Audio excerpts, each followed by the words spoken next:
Il y a deux requis obligatoires. C'est l'hébreu d'un niveau assez correct pour pouvoir suivre dans des conditions normales les cours, même si au fur et à mesure des cours, on améliorera sa technicité et son niveau d'hébreu. Et la deuxième des choses, c'est l'inscription auprès de l'ordre des experts comptables, dont on pourra repartager auprès des intéressés, qui n'est pas compliqué à obtenir, mais qui est indispensable pour intégrer la classe. On aimerait en fait ouvrir le cours de droit cet été. Donc, ouvrir une classe pour cet été. En tout, il y a 6 matières. Normalement, quand on passe les examens directement du conseil des experts comptables, c'est 4 examens.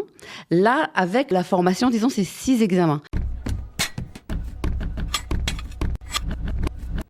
Il s'appelle Yitzhak Bar-Shichat, il est expert comptable, entre autres. Il a de nombreuses autres casquettes, mais aujourd'hui, c'est celle-ci qui nous intéresse. Il est avec nous en Zoom et Esther Blum, qui est responsable de l'équivalence des diplômes, est sur le plateau avec nous. Bonjour à tous les deux.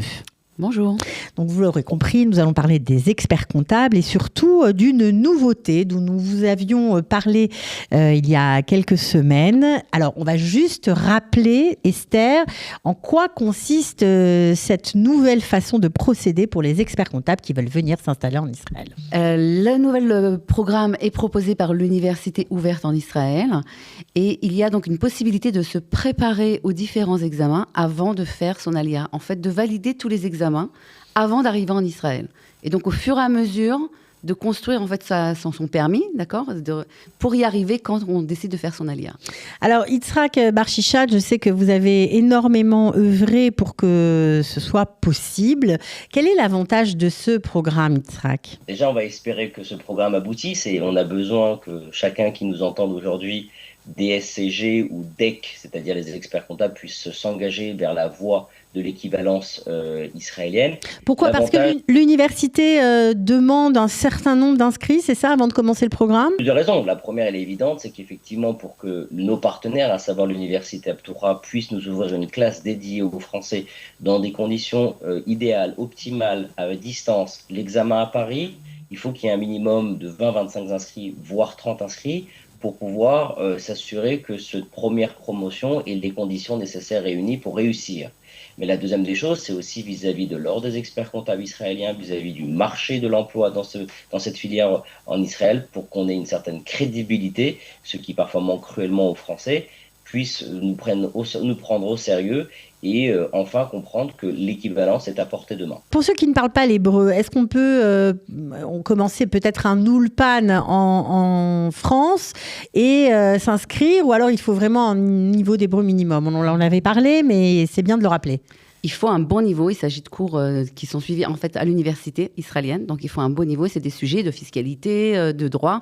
Donc, il faut un bon niveau. Si on n'a pas encore le niveau et qu'on ne peut pas s'inscrire pour la session de cet été, on va commencer par faire un Ulpan. Et c'est aussi possible de faire un Ulpan avant la LIA grâce à l'agent juive, l'OSM, et commencer à gagner du niveau.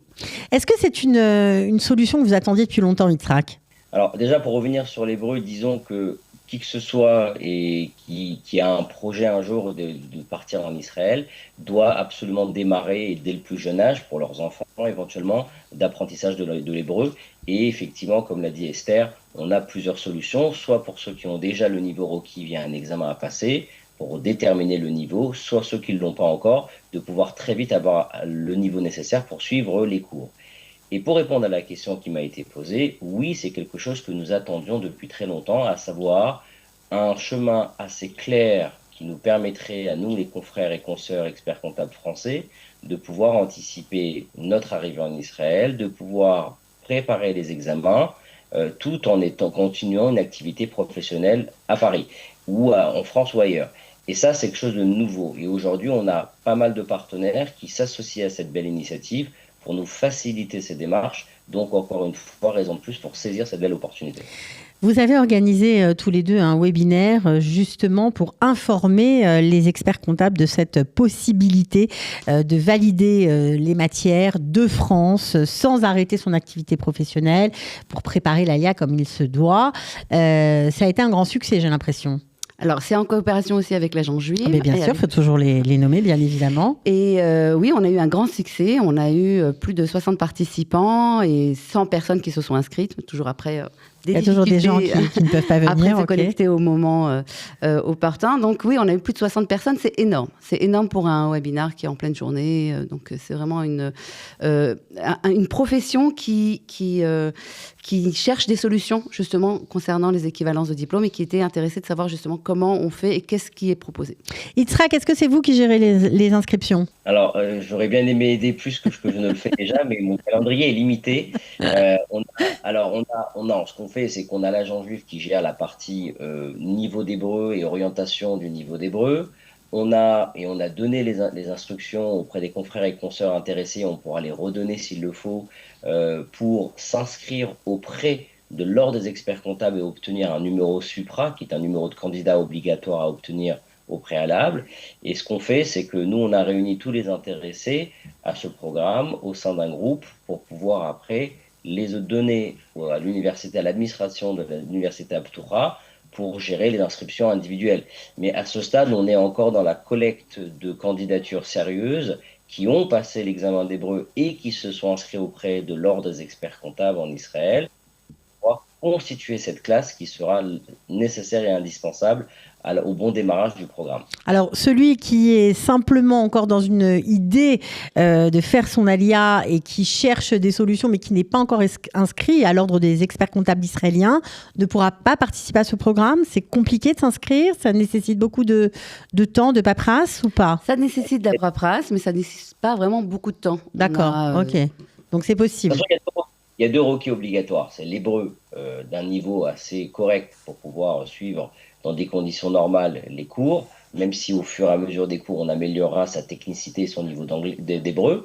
Et la deuxième des choses, c'est l'inscription auprès de l'ordre des experts comptables, dont on pourra repartager auprès des intéressés, qui n'est pas compliqué à obtenir, mais qui est indispensable pour intégrer la classe. Est-ce qu'il y a une urgence à s'inscrire, à se manifester maintenant ? Oui, on aimerait en fait ouvrir le cours de droit cet été, donc ouvrir une classe pour cet été. Il y a plusieurs matières, hein. Il y a 6 matières, je crois. En tout, il y a 6 matières. Normalement, quand on passe les examens directement du conseil des experts comptables, c'est 4 examens. Là, avec la formation, disons, c'est 6 examens. C'est-à-dire qu'il y a les 2 examens de fiscalité, en fait, sont scindés en 2 et donc relativement plus facile. Pas plus facile, ils sont étalés au niveau de...